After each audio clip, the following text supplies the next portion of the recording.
The New Orleans Saints and the Philadelphia Eagles. The Eagles are 6.5-point home favorites over the Saints. The total is 42 to 42.5. Steven already said, if you are watching this in the entirety form, that he has this as a leg of a money line parlay. If you are watching this in the form of singular games, sorry, I just spoiled it for you. But so, Steven, I'll go ahead then. I'll start with you since this is one that you're on. I mean, listen, I think we saw enough from the Eagles last week in Gardner Minshew to understand that this offense can function with Gardner Minshew playing quarterback. And I think that we also saw enough from this team to realize that, look, they're still very, very good. And a team like the Saints that isn't, they're going to be able to beat them and should be able to beat them fairly handily. That being said, it is not to go without saying they lost Lane Johnson last week, and he's going to miss at least the last 2 games of the season with an abdominal issue.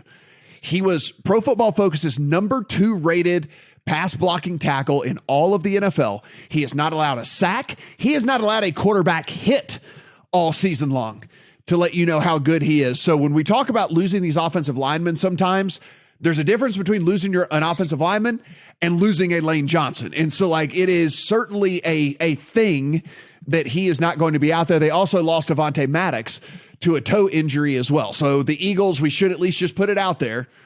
I still think they win the game. I do not dislike your money line thing at all. We should say, though, that they are not going to be at full health.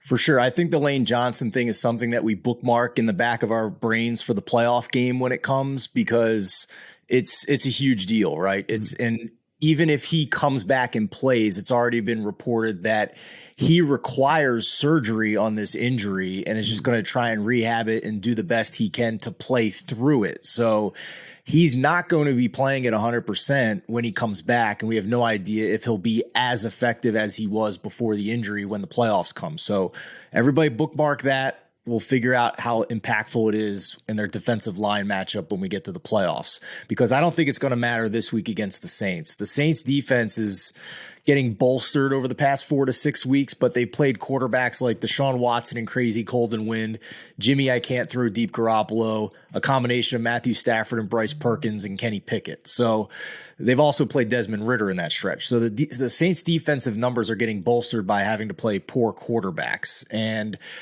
they are not a strong pass rush team. In fact, I think they're dead last. Yeah, dead last, the Saints, in pass rush win rate. So Eagles will be fine without Lane Johnson this week. And to your point about the Eagles offense, outgained the Cowboys in yards per play significantly, 34 points despite 4 turnovers, including 2 very unusual fumbles in the backfield for the running back, one on the exchange with Minshew. So I walked away from that loss still fairly confident in this Eagles offense. Yeah.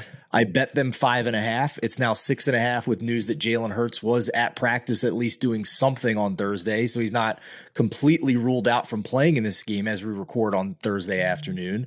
So moneyline parlay with the Giants at plus money, because I wanted some action on the Giants, but I'm still confident in betting the Eagles to cover this spread under a touchdown as well this week, regardless of who the quarterback is.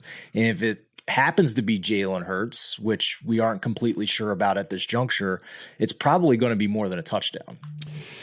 Adam, we talk about narrative street this week and teams' motivations and different things like that. Look, we know the Saints need a quarterback and they need a quarterback badly. However, the problem with that is the Saints don't have a first-round pick. So tanking doesn't do them any good because they don't have a first-round pick this year. So, you know, it actually helps the Eagles, who they're playing this week. Yeah. So it's like one of those deals that they might as well play hard. They might as well give it their all, whatever. Obviously, the rumors already swirling that Sean Payton might want to come back and all these different things like that. So I don't know if that affects this team at all or not. I don't know what's going on there. I just know that the team top to bottom is just not very good.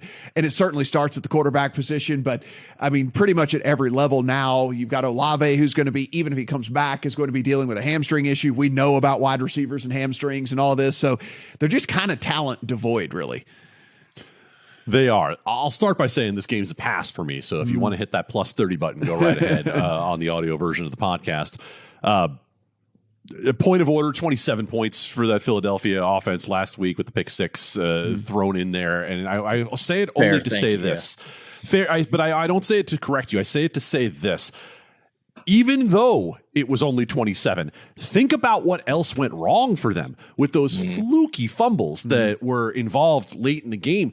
They absolutely could have scored 34. They could have scored 40. They could have scored 45. Now, the Dallas defense has not been great of late. The other side of this is that New Orleans has the makeup of a team that could at least keep a low-scoring game interesting if the Lane Johnson thing is a factor, right? They're still going to be able to dink and dunk a bit. They're going to be able to use the weapons they have to keep it on the closer side if the game script works out their way. I don't want to be involved in it.